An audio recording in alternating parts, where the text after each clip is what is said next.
अभी सब्सक्राइब करें साधना एस्ट्रो, आपके सुख दुख का साथी। जय श्री राम। बहुत स्वागत आपका आपके अपने बेहद खास कार्यक्रम में। मैं हूं आपके साथ आपका अपना आचार्य राज मिश्रा। देखिए, जब हमारे पॉलिटिकल जो लीडर हैं वो स्ट्रांग होते हैं तो देश जो है वो ताकतवर होता है और देश का भविष्य उज्जवल होता है। और अगर हमारे पॉलिटिकल लीडर कमजोर हों, ध्यान रखिएगा, अभी कुछ दिन पहले की बात है, एक हमारे भारत के प्राइम मिनिस्टर रहे जिनका स्वभाव बहुत कम बोलने का था और उसके कारण पाकिस्तान के प्राइम मिनिस्टर ने इस प्रकार की टिप्पणी की थी विदेश के अंदर जो शायद हम सभी के लिए बहुत अच्छी नहीं थी। उन्होंने कहा था भारत के प्रधानमंत्री को चूड़ी पहन लेना चाहिए, कुछ ऐसे करके कुछ शब्द का प्रयोग किया था। तो लीडर का ताकतवर होना बहुत इंपॉर्टेंट है। आज हम बात करने जा रहे हैं एक जन्म कुंडली पर, अपनी जो प्रक्रिया है, जो अपना रिसर्च है, उसको आप सबको देने जा रहे हैं। और वो जन्म कुंडली है हमारे भारत के ताकतवर और माननीय गृह मंत्री अमित शाह जी के बारे में, जिनका जीवन बहुत सारे कठिनाइयों से भरपूर रहा लेकिन पत्थर की तरह हर जगह टिके रहे। और अगर बीजेपी को सबसे अधिक इलेक्शन जिताने वाले किसी गृह मंत्री की बात की जाती है तो अमित शाह जी की बात की जाती है। अगर किसी बहुत बीजेपी को इलेक्शन जिताने वाले अध्यक्ष के रूप में नाम लिया जाता है तो अमित शाह जी का नाम लिया जाता है। और बीच में तो ऐसे जोक तक बने कि अगर अमेरिका में भी इलेक्शन जीतना है तो अमित शाह चाहिए, अमित शाह अगर आ जाएंगे तो वहां पर इलेक्शन जीत जाएंगे, मोटा भाई, और बहुत सारे नामों से अमित शाह जी को जाना गया। हम इनकी अगर कुंडली पर बात करते हैं तो अमित शाह जी का जन्म हुआ है 22 अक्टूबर 1964 को। 22 अक्टूबर 1964 को 5:25 पर मुंबई के अंतर्गत इनका जन्म हुआ है। जो हमें ये जन्म का समय, जो डेट ऑफ बर्थ मिला है, वो ऐसे स्रोत के माध्यम से मिला है जो उनके बड़े नजदीकी स्रोत हैं, वहां से हमें मिला है। तो मैं उम्मीद करता हूं कि जो डेट ऑफ बर्थ इत्यादि मुझे मिला है वो निश्चित रूप से सटीक है। अब अमित शाह जी का जन्म हुआ है कन्या लग्न के अंतर्गत। अमित शाह जी की जो राशि है वो मेष है। चंद्रमा अष्टमस्त होकर के बैठे हैं। लग्ने सूर्य, नीचस्थ सूर्य के साथ जाकर के सेकंड हाउस में बैठे हैं। शुक्र जो है वो 12th हाउस के अंतर्गत जाकर के बैठे हैं। मंगल नीचस्थ होकर के 11th हाउस में बैठे हैं। राहु उच्चस्थ, एग्जॉल्टेड राहु 10th हाउस में जाकर के बैठे हैं। 4th हाउस के अंतर्गत केतु, 6th हाउस के अंतर्गत शनि और 9th हाउस के अंतर्गत जुपिटर, बृहस्पति। ये परिस्थिति इनके प्लैनेट की है। इस टाइम पर जो दशा चल रही है, बृहस्पति की महादशा चल रही है और बृहस्पति की ही अंतर्दशा चल रही है। अब आइए इनकी जीवन की कुछ पहलुओं पर हम पहले ध्यान दे दें, उसके बाद हम ज्योतिष में आगे चर्चा करेंगे। सबसे पहले इनका जो नाम है, इनका पूरा नाम अमित भाई अनिल चंद्र शाह, ये इनका पूरा नाम माना जाता है। और कैसे इनके जीवन की शुरुआत हुई, कहां से राजनीति में इन्होंने प्रवेश किया, कुछ समय अपने पिता के साथ व्यापार में भी उनकी मदद की। 1983 में अखिल भारतीय विद्यार्थी परिषद के आरएसएस के छात्र शाखा के नेता बने। ये इनका 1983 के अंतर्गत रहा। 1984-85 में इन्होंने बीजेपी ज्वाइन किया। 1997 में सरखेज विधानसभा से जीते और लगातार 3 बार जीते। उसके साथ 2014 में बीजेपी के अध्यक्ष बने। कई सारे इनके ऊपर विवाद भी रहे। अगर अमित शाह जी के ऊपर देखा जाए तो बहुत सारे विवाद भी रहे। और वो विवाद 2005 में फर्जी एनकाउंटर, जो शायद आतंकवादियों का एनकाउंटर हुआ, उनमें इनका नाम डाला गया कि पैसे दे करके या इस प्रकार से एनकाउंटर कराया गया। उसके साथ 2010 में पुलिस द्वारा आरोप लगाया गया और गिरफ्तार भी किया गया। और यहां तक कि अपने प्रदेश में ना जा पाए, इस प्रकार का भी इन पर आरोप लगाया गया कि आप गुजरात के अंदर नहीं आ सकते हैं। इस प्रकार का आरोप इनके ऊपर रहा और 2012 में खैर उस आरोपों को हटा लिया गया। बहुत सारे ऐसे आरोप लगे, जासूसी का आरोप, गुजरात दंगे का आरोप, ये बहुत सारे आरोप लगे, लेकिन इन सारे आरोपों को दरकिनार करते हुए जीवन में आगे बढ़े। सबसे पहले क्यों ये अडिग रहे? इतने सारे आरोपों के बाद, इतने सारे मुश्किलों के बाद कोई भी व्यक्ति जीवन में टूट सकता है। क्यों ये व्यक्ति जीवन के अंदर नहीं टूटे? क्यों इन व्यक्ति ने जीवन में इतनी सारी सफलताएं प्राप्त की और वो क्या संयोग था जिन्होंने बीजेपी के अध्यक्ष के साथ साथ भारत के एक ताकतवर गृह मंत्री के रूप में इनको स्थापित किया, और आने वाला समय इनका किस प्रकार का होगा आपको बताना चाहता हूं।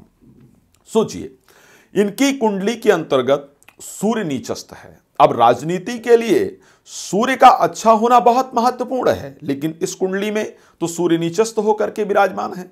फिर आखिर राजनीति में इनको इतनी अच्छी सफलता कैसे मिल गई जब सूर्य नीचस्थ होकर के विराजमान है?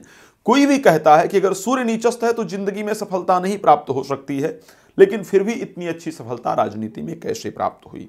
उसके लिए हमको ऋषि पराशर का अध्ययन करना पड़ा, ऋषि पराशर के उस रिसर्च पर काम करना पड़ा जहां पर उन्होंने एक श्लोक का वर्णन किया है कि धर्माधिपति राजा मंत्री मंत्राधिपो भवेत उभय अन्यन्न संदिस्तो जात सचेदी राज्य भाग। नौमेश और पंचमेश का दृष्टि युति संबंध यदि कहीं भी कुंडली में बन जाए तो ये अपने आप में राजयोग प्रदायक होता है। और अमित शाह जी की कुंडली के अंतर्गत नवम भाव के स्वामी शुक्र 12th हाउस में, जो कि सबसे ताकतवर परिस्थिति में सबसे अच्छे प्लैनेट माने जाते हैं, वो जाकर के बैठे हैं। और उसके साथ 6th हाउस में पंचम भाव के स्वामी शनि बैठ करके दोनों एक दूसरे को दृष्टि दे रहे हैं। ये संयोग अपने आप में राजयोग प्रदायक होता है, जिस संयोग ने इनको जीवन के अंतर्गत इस पोजीशन तक पहुंचाया। तो आखिर इतने कष्टप्रद परिस्थितियां जीवन के अंतर्गत क्यों आई? क्यों इनका जो जीवन रहा वो बिना किसी विवाद के नहीं रहा? अगर ये गृह मंत्री भी हैं, बहुत इंपॉर्टेंट डिसीजंस लिए, चाहे वो कश्मीर को लेकर के देखा जाए या जो भी डिसीजंस लिए, उस डिसीजंस पर कहीं ना कहीं बवाल रहा।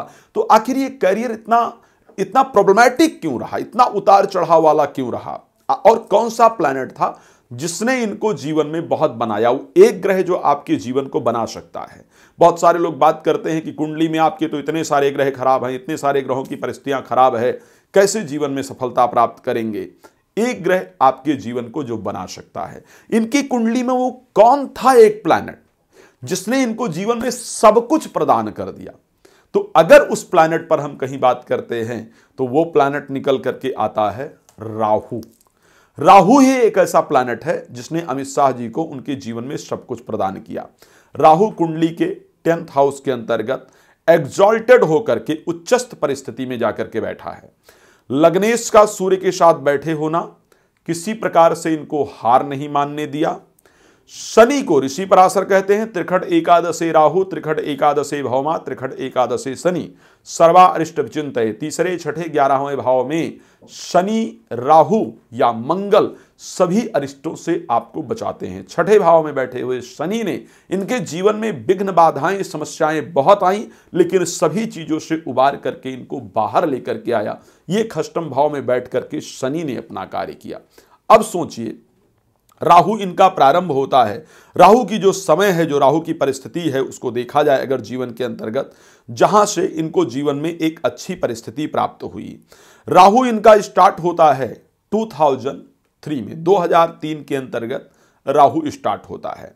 राहु जब स्टार्ट हुआ तो स्टार्टिंग टाइम इनके लिए राहु का बहुत अच्छा नहीं रहा, लेकिन राहु के लिए हमेशा एक शब्द कहा जाता है कि दशा मध्य सौख्यम चा स्वदेशे धन लाभ कृत। दशा के मध्य में राहु आपको बहुत लाभ देता है। राहु 2003 के अंतर्गत इनका स्टार्ट हुआ और 2021 नवंबर तक, 17 नवंबर 2021 तक उच्चस्थ राहु 10th हाउस के अंतर्गत आकर के बैठा रहा, जो कि प्रोफेशनल हाउस है।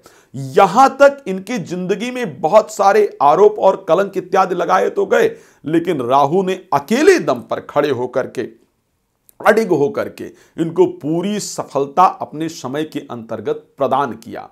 उसके साथ अगर देखा जाए अभी आगे क्या होने वाला है, बहुत लंबी वीडियो शायद आप लोगों के लिए भी देखना मुश्किल होगा। आगे की जो परिस्थितियां हैं, अभी बृहस्पति की महादशा चल रही है। बृहस्पति 9th हाउस के अंतर्गत बैठ करके भाग्य को बहुत पावरफुल बना रहे हैं। अभी इनके राजनैतिक जीवन के अंतर्गत एक बात ध्यान रखिएगा, अप्रैल 2023 के बाद, अप्रैल 2023 के बाद जब दशा स्वामी बृहस्पति इस कुंडली के अंतर्गत आकर के अष्टम भाव में गोचर करेंगे तो इनको स्वास्थ्य की समस्याओं के कारण काफी सारी परेशानियां झेलनी पड़ेंगी।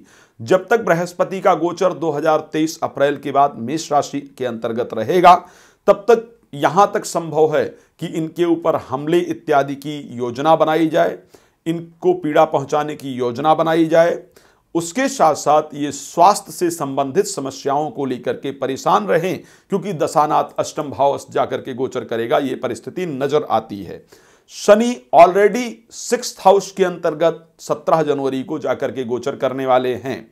17 जनवरी को जब शनि 6th हाउस में जाकर के गोचर करेंगे, ये अपने शत्रुओं के ऊपर, इनके शत्रु भी बहुत हावी होंगे लेकिन और प्रबलता से आक्रमण करेंगे। तो देखा जाए 2023 में अप्रैल से पहले इनका रुतबा और बढ़ता जा रहा है, कुछ और इंपॉर्टेंट डिसीजन लेने वाले हैं। लेकिन 2023 में अगर हम बात करते हैं यहां अप्रैल के बाद का, तो यहां पर अपने स्वास्थ्य को लेकर के बहुत सावधान रहने की आवश्यकता है। तो क्या अमित शाह भारत के अगले प्राइम मिनिस्टर हो सकते हैं? अगर इस पर डिसीजन लिया जाए तो मैं गलत नहीं कहूंगा।